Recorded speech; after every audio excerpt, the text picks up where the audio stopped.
Hey everyone, if your n8n webhook is not working or not triggering, don't worry. This guide will walk you through the most common fixes step by step. So let's get started. First, make sure you're using the correct webhook URL. n8n provides both test and production URLs, and using the wrong one is a very common mistake. So double check which one you actually need. Next, make sure your workflow is activated. Webhooks only work when the workflow is turned on, so check the active toggle and make sure it's enabled.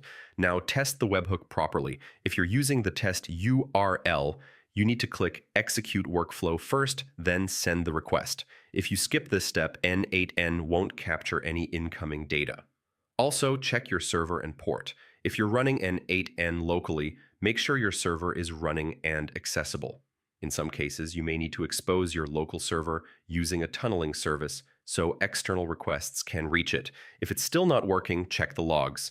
Logs can show whether the request is reaching n8n or if there's an error preventing it from working correctly. Finally, restart n8n.